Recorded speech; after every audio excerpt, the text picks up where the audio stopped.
Welcome back. In this video, we're going to be studying Daniel 1, verses 17 to 21. Let's see if we can get started by reading the actual text and seeing how this story ends in the remaining few verses.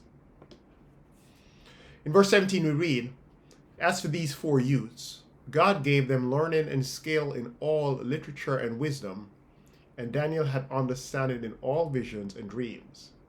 At the end of the time, when the king had commanded that they should be brought in, the chief of the eunuchs brought them in before Nebuchadnezzar." Now, where we want to begin is by noticing again that we're told, as in the previous two instances, that God gave these four youths learning and skill in all literature and wisdom, and he also gave Daniel understanding all visions and dreams. This repeated theme reminds us that God is sovereign. And so the story ends by telling us that God provided for Daniel and his friends in the midst of their challenging circumstances and without them having to compromise. And as we have seen before, this repetition is to emphasize the fact that God is sovereign, that the same God that gave Jehoiakim and the people of Judah, along with the vessels of the house of God, into Nebuchadnezzar's hands, and the same God that gave Daniel favor and compassion in the sight of the eunuchs, is the God who gives these four Hebrew boys learning and skill in all literature and wisdom, and Daniel understanding in all visions and dreams.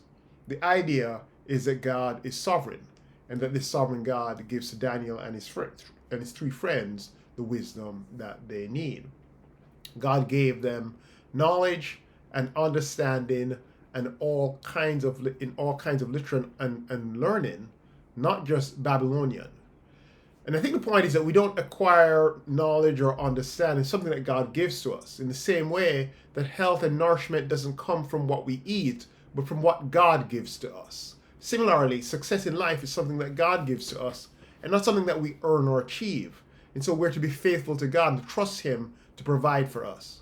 Well, Nebuchadnezzar educates these young men in Babylonian literature in order for them to gain wisdom. But the story tells us that it is God who gives them wisdom. Proverbs 9 and verse 10 teaches that the fear of the Lord is the beginning of wisdom, and the knowledge of the Holy One is insight. See, wisdom doesn't come from Babylonian literature, as Nebuchadnezzar was trying to infuse it into these boys with his education program. But wisdom comes from fearing God and being faithful to him. And when we get to Daniel 2, we will see that Daniel's ability to interpret Nebuchadnezzar's dream doesn't come from the Babylonian literature education he received, but from God, because of his relationship with Yahweh. Well, the story continues. We're told that the king spoke with these four young men, and among all of the boys who were brought in, none was found like Daniel, Hananiah, Mishael, and Azariah. Therefore they stood before the king, and in every matter of wisdom and understanding about which the king inquired of them, he found them 10 times better than all the magicians and enchanters that were in all his kingdom. And Daniel was there until the first year of Cyrus. Daniel and his friends are better than all the others. They engaged without compromising. Nebuchadnezzar would have thought that this was because of the Babylonian literature and education he provided. But the reader knows that it is because God gave them wisdom. Daniel's honor may be seen in light of the emphasis put on dreams and visions in Babylonian culture. We'll see some more about this in Daniel 2. See, in Babylon, great stress was put on understanding of dreams and visions through though the techniques that were used for their discernment were of the occult. And the wise men who surrounded the king had a highly developed methodology for interpreting dreams and visions. But significantly, Daniel was gifted by God for dealing with such phenomena, yet he did not have to rely on these occult methodologies that the king's advisors typically did. Daniel's particular gift of understanding visions and dreams was appropriate to the need in a land where such was expected of wise men, and the God who was the source of all knowledge would also give him discernment to distinguish the true from the false. But more was at stake than their personal reputation or even their personal faith. As representatives of the only God, they needed to prove in Babylon's highly competitive setting that the fear of the Lord is the beginning of wisdom. High intelligence and hard work alone did not account for their success, but their wisdom was God's gift. The specific gift that God entrusted to Daniel was to make him not only a trusted advisor to Nebuchadnezzar, but also a channel of revelation, as the next chapter, chapter 2, will begin to prove. And then finally we're told that Daniel was there until the first year of King Cyrus. That is Cyrus the Great, and that would have been 539 BC.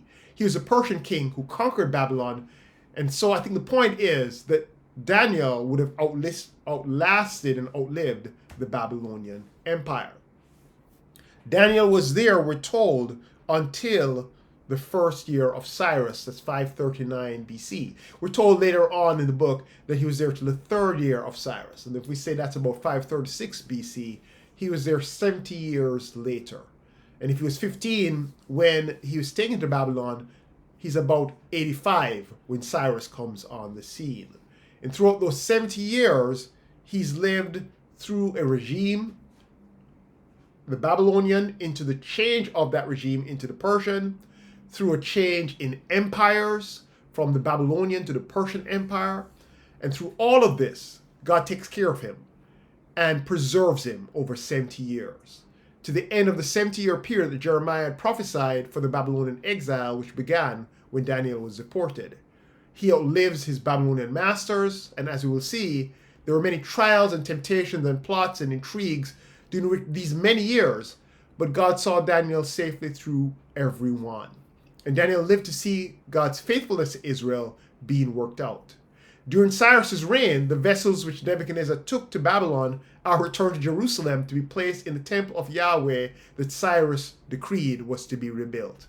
And this tells us that God was in control.